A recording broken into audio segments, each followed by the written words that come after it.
문재인식 부동산세, 결국 집값은 대폭발. 무슨 말일까요? 문재인 정부 때 부동산 정책을 실패한 게 공급에 대한 정책은 없고 수요만 억제하는 정책이 난무했거든요. 대체적으로 세금을 많이 올렸습니다. 예, 그랬더니 세금 올린 것만큼 집값이 올라야 된다면서 집값이 계속 올라갔어요. 그래서 미친 집값이 됐던 거거든요. 그런데 지금 이재명 정부도 그런 조짐이 보입니다. 분명 대통령 선거 기간에는 지금 부동산 세제 손 안 대겠다, 안 올리겠다 이렇게 이야기했지만 상황은 그렇지 않은 것 같아요. 예를 들어 이거 한번 보자고요. 재건축 초과 이익 환수제, 이게 재초환이라는 겁니다. 재초환은 무슨 이야기냐.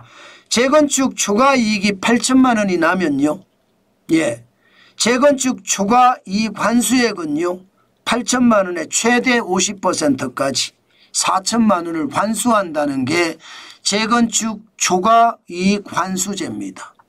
지금 전국에 환수 대상 단지 수는 58개고요. 1인당 평균 환수액이 1억 328만 원입니다. 여러분들 같으면 1억 328만 원을 내고 또 재건축 분담금도 내고 그러면서 재건축하자 이야기할 수 있을까요? 저는 불가능하다고 생각합니다. 불가능하다고 생각해요. 이게 재건축 분담금도 적게는 1억에서 많게는 수억까지 들어가잖아요. 그렇게까지 감안을 하면 지금 수억이 있어야지 재건축한다는 건데 잘못하면 재건축하다 집에서 쫓겨납니다. 그러면 여러분 재건축 안 하겠다 반대가 계속 늘어날 거예요. 그러면 공급은요 더 줄어들 겁니다.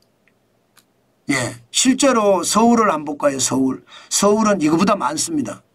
서울은 보면요 재건축 초과 이익에 대한 부담 단지 수가 29개입니다.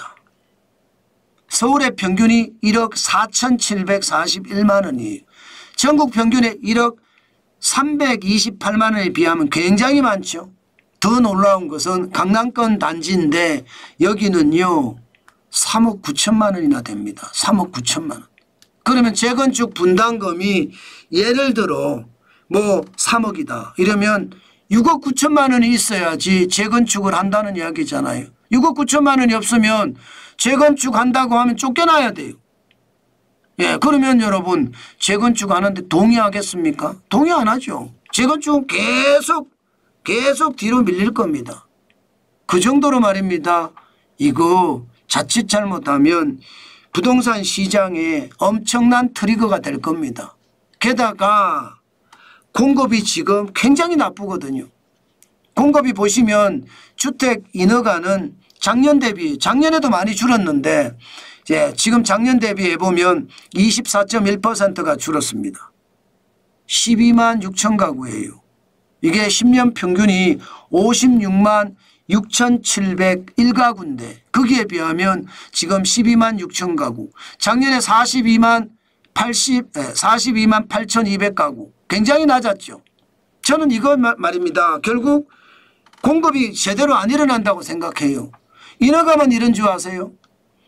착공 실적은요 좋아졌다고 합니다.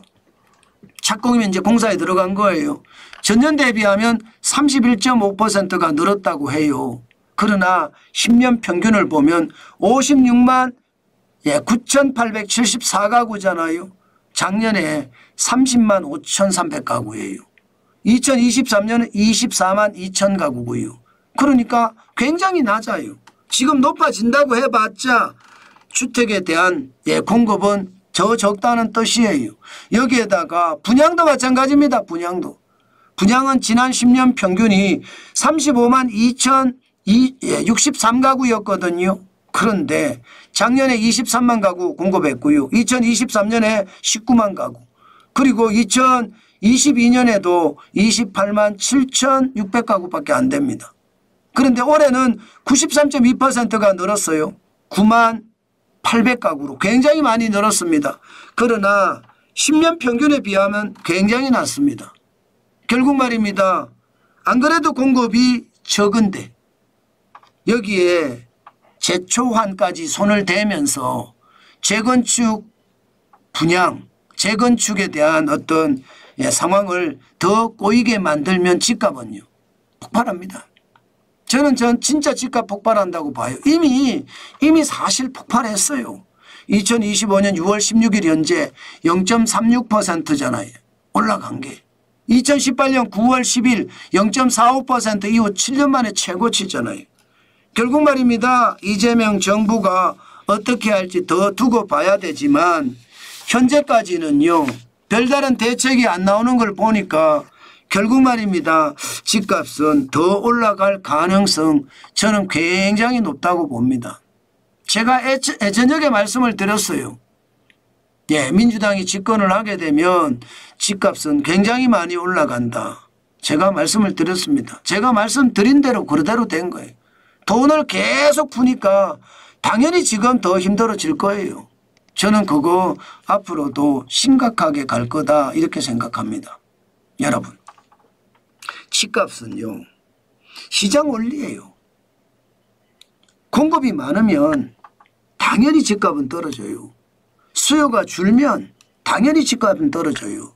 그러나 수요 억제보다가 공급 확대가 집값을 잡는 데는 가장 좋은 방법이에요. 문재인 정부 때 실패했던 게 수요 억제였잖아요. 윤석열 정부 때 그나마 집값이 안정됐던 것은 공급 확대였습니다. 이재명 정부가 어떤 카드를 선택할까요? 지금까지는 공급 확대라고 이야기했습니다. 그러나 그 말을 어찌 믿습니까? 아직까지 아무 대책도 안 나오는데 게다가 대통령이 범죄자에다가 거짓말장이잖아요. 그런 걸 생각하면 그 사람 말을 어디까지 믿을지 우리는 아무도 모릅니다. 그렇기 때문에 집값에 대한 충격은 앞으로도 더 커지지 않겠느냐 저는 그런 생각해 봅니다.